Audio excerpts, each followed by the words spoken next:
Hello everyone. Um, Another video, short one, hopefully. Um, just wanted to take a quick discussion around what we call as we do transformation, as we do um, coaching. Anything that you cannot measure is you really cannot manage. So we all think of how to measure progress, what benchmark we should use, uh, how effective that would be. We want to make sure that we're not creating a metrics that drive the work toward the metrics itself. The metrics itself becomes the target versus an incentive to do the right thing, achieve the right goals. One approach I usually do when we start this discussion is to think of, okay, what are the business values, what are the business goals. Usually it centers around something like we're not going to do the whole everything here, but we collaborate with the team, or and I kind of facilitate the discussion around what is it we're looking for, and mostly it's around customer net promoter score. This kind of the ultimate target, and then everybody would come up with an idea. Some of these are business values. We usually call those similar to a first level. So let's say it will be maybe quality, time to market,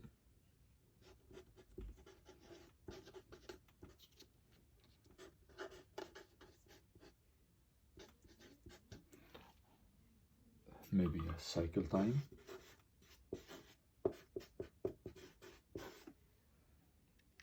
so all these kind of would be, I would call, a first level. When we start doing this, it goes all around, and then we find out what are the first level, what's the second level. Then you come in, what is it? You would be other things. Maybe you have a tech debt.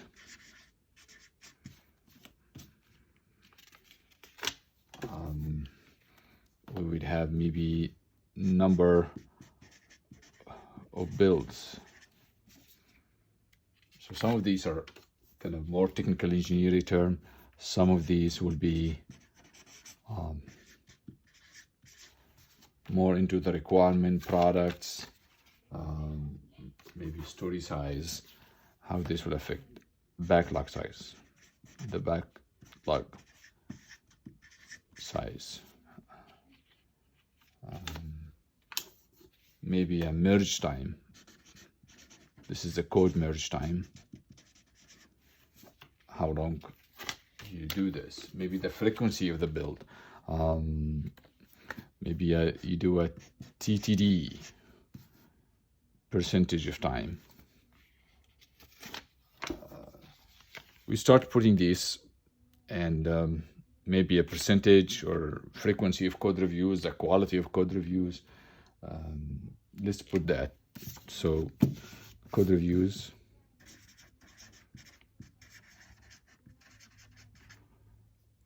quality of code reviews. So there is how frequent you do code reviews and how good they are.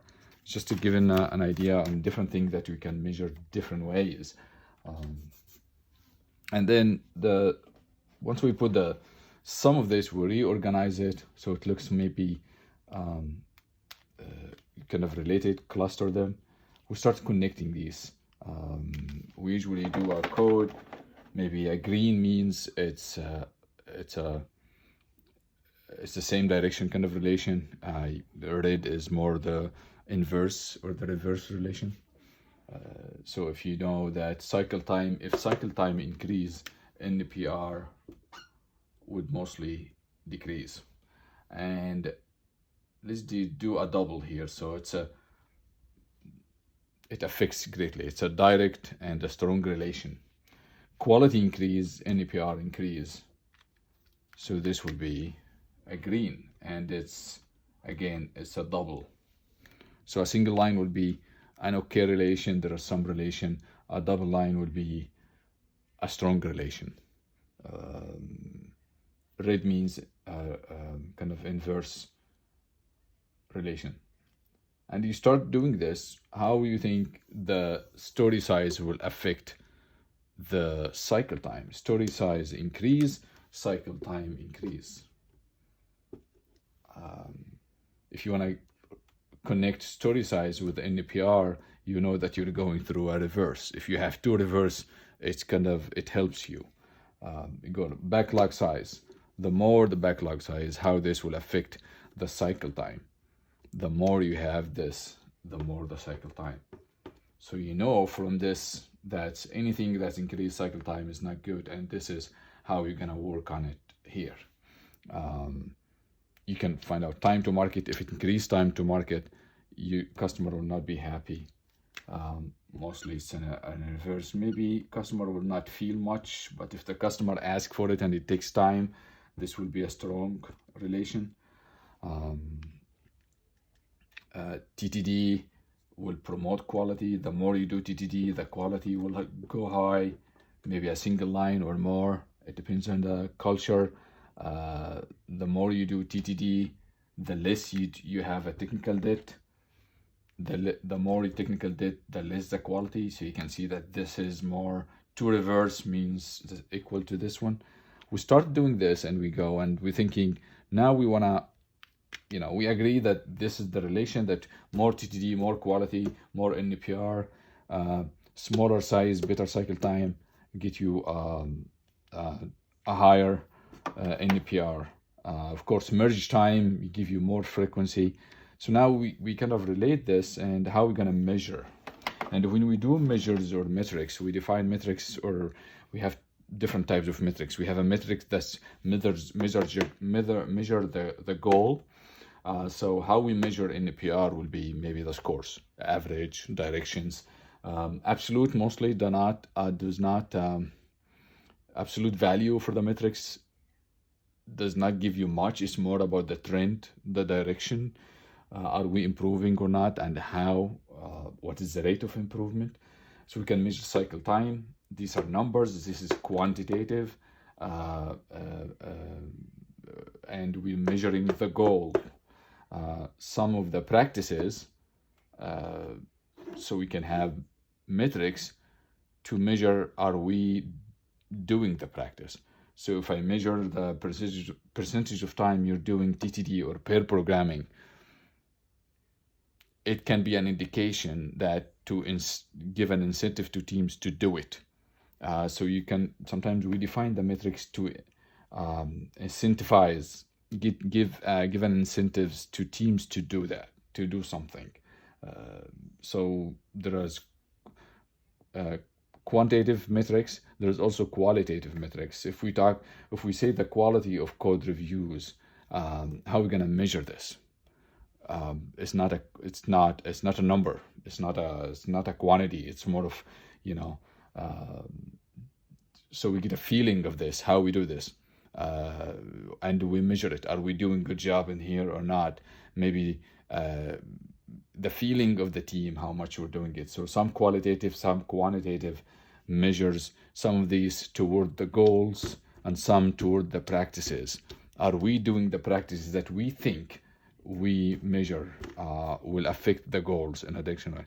And then you end up with a set of metrics, not too big, something you can control, something you can finish, retire this metrics. It's not, TTD became a habit, move on.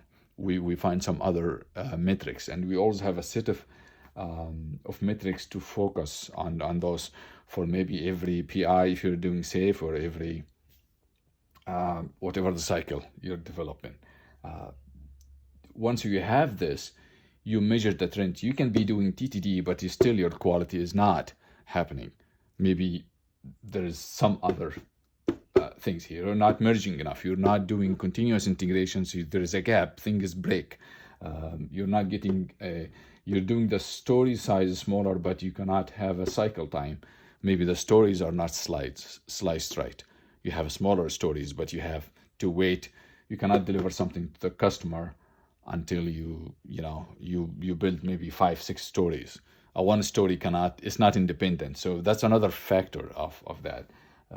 You start measuring and see, okay, I know smaller story size means a better cycle time. Well, my stories got smaller, my average, whatever, how I measure it, got smaller, but I'm not seeing this. So maybe you start digging for that. This is the why we have metrics, is to bring up the issues, understand what's missing in this puzzle. So that's it. I mean, I will have something related to it, maybe on Medium. I will try to link it in the add it to the links in the video later on. But just a way of thinking your way through metrics, how to measure and what to measure, and maybe why we're measuring it too. You cannot measure everything. This would be hundreds. If you get 5 in a room, spend an hour putting things, connecting this will mushroom the whole. You can fill a whole wall with something like this. But you need to carve out. No, I will focus. First month I will stay with the cycle time and what's related to it, and see how this will affect it. And then maybe I will go after quality, or I will go after the quality and maybe just the tech debt. I will go for fast, maybe a flow or a continuous delivery, and I will work on code reviews, the merge time, number build, the frequency, all this thing. You kind of choose immediate goals to work on and measure it, and then you move on. And this is usually part of your coaching plan or transformation plan or improvement plans. So that was a quick discussion, hopefully, on metrics. Hopefully this was helpful. If you have any questions, it's always an interesting topic when we bring up metrics, how we measure the progress, how we validate or get the value of our investment, what's the return of investment in my coaching, in my effort I'm spending, hiring or tooling for the transformation. How am I going to measure this? Am I getting something? And it's usually a big part of the puzzle. And there are so many discussions that goes around this. So again, looking for feedback. Thank you so much, and we'll see you in another video.